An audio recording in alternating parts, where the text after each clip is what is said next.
ಎಲ್ರಿಗೂ ಜೈ ಭೀಮ್.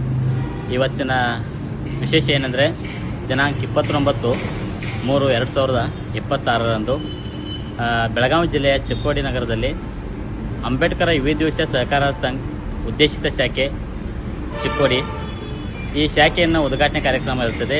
ಈ ಕಾರ್ಯಕ್ರಮಕ್ಕೆ ನಮ್ಮೆಲ್ಲರ ಇಡೀ ಕರ್ನಾಟಕ ರಾಜ್ಯದ ಬುದ್ಧ ಬಸವ ಅಂಬೇಡ್ಕರ್ ಪರಂಪರೆಯಾದಂಥ ಪೂಜ್ಯ ಜ್ಞಾನಪ್ರಕಾಶ ಸ್ವಾಮೀಜಿಯವರು, ಜೊತೆಗೆ ಕರ್ನಾಟಕ ಛಲವಾದಿ ಜಗದ್ಗುರು ಪೀಠದ ಬಸವ ನಾಗದೇವ ಹಾಗೂ ನಾಗರತ್ನ ಬಂತೇಜಿಯವರು, ಜೊತೆಗೆ ಸಕಲೇಶಪುರದ ಶಾಸಕರಾದಂಥ ಸಿಮೆಂಟ್ ಮಂಜುವನ್ನ, ಹಾಗೆ ಬೆಳಗಾವಿ ಜಿಲ್ಲೆಯ ಉಸ್ತುವಾರಿ ಸಚಿವರಾದಂಥ ಸನ್ಮಾನ್ಯ ಸತೀಶ್ ಜಾರಕಿಹೊಳಿ ಹಾಗೂ ಪಿ ರಾಜು ಅವರು, ಮತ್ತು ಕುರ್ಚಿ ಮತಕ್ಷೇತ್ರದ ಶಾಸಕರಾದಂಥ ನಮ್ಮ ಮಹೇಂದ್ರ ತಮ್ಮನವರು. ಸೊ ಈ ರೀತಿ ಅನೇಕ ರಾಜಕೀಯ ಮತ್ತು ಸಂಘಟನೆ ಮುಖಂಡರು, ಅನೇಕ ಸಮುದಾಯದ ಹಿರಿಯರು ಎಲ್ಲರೂ ಈ ಕಾರ್ಯಕ್ರಮಕ್ಕೆ ಬರ್ತಿದ್ದಾರೆ. ನಮ್ಮ ಸಮಾಜ ಸಹಿತ ಏನಂದರೆ ಆರ್ಥಿಕವಾಗಿ ಸದೃಢ ಆಗಬೇಕು ಅನ್ನೋ ಉದ್ದೇಶ ಇಟ್ಕೊಂಡ.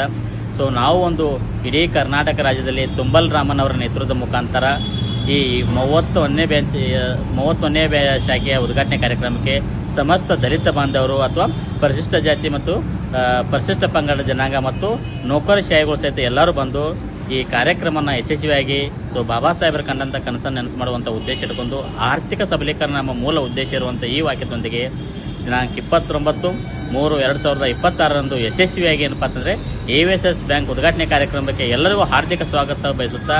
ಸೊ ನನ್ನ ಹೆಸರು ದಯಾನಂದ ಕಾಂಬ್ಳೆ, ನಿರ್ದೇಶಕರು, ಚಿಕ್ಕೋಡಿ. ವೀಕ್ಷಕರೇ, ನೀವು ಇನ್ನು ನಮ್ಮ ಜಿ ಕನ್ನಡ ಮೀಡಿಯಾ ಚಾನೆಲ್ಗೆ ಸಬ್ಸ್ಕ್ರೈಬ್ ಆಗಿಲ್ಲ ಅಂದ್ರೆ ಕೂಡಲೇ ಸಬ್ಸ್ಕ್ರೈಬ್ ಮಾಡಿ.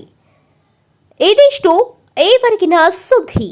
ನಿರಂತರ ಸುದ್ದಿಗಳಿಗಾಗಿ ನೋಡ್ತಾ ಇರಿ ಜಿ ಕನ್ನಡ ಮೀಡಿಯಾ.